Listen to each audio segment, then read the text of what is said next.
उपात अंचल टंकिकिया डाक्टर हठात डॉक्टर रामचंदानी को देखि आबाग हो जाइथिले गाँ लोके।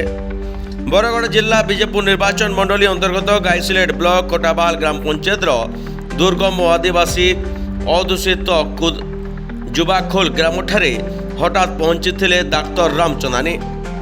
बण पहाड़ घेरा यह अंचल तांकु देखि ग्रामवासी मुहरे खुशीर झलक देखा मिलता। से केवल ग्राम को जाई नथिले बरम बिलरे काम करुवा श्रमिक मानू निजे डाकी निज कार को एक अस्थायी क्लिनिक रे परिणत करी सेठारे स्वास्थ्य परीक्षा और चिकित्सा करथिले। स्वास्थ्य जनित समस्या रे पीड़ित रोगी मानकर मागणारे स्काइरोमेट्री परीक्षा करने सह आवश्यक औषध और परामर्श मध्य प्रदान करथिले।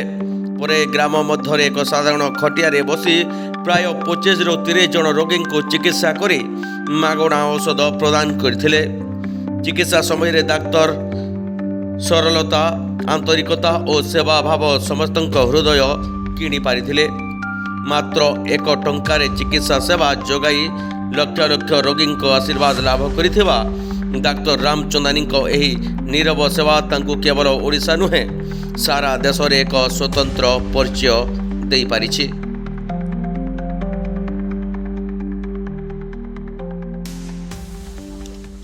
डॉक्टर रामचंदानी आज्ञा आमर जुवा खोल के आसी थिले।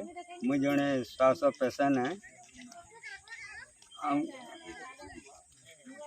हमको देखले पद्मपुर पाखापाखि 25 किलो जुबाखोल गोटे उपात अंचल जो स्वास्थ्य सेवा से सुविधा ना से अंचल मुझे शुणा पाइली जे बहुत जन श्वासरोगी माने आक्रांत तेणु मुझे अंचल गोटे स्क्रीनिंग करने स्पायरोमेट्री जोटा कि बाहर 1200-1300 टका पड़ी आज मु गोटे प्रकार देखिले एम्बुलेंस ऑन व्हील माने मो गाड़ी रे मो सब जिनस पत्र धरिक आसती स्वास्थ्य सेवा जांच करने संगे संगे परीक्षा निरीक्षा कली आगु जानते मु टंकिया क्लिनिक स्थापित कर बुलारे प्रतिदिन सन्ध्या से लोक भिड़ रहे।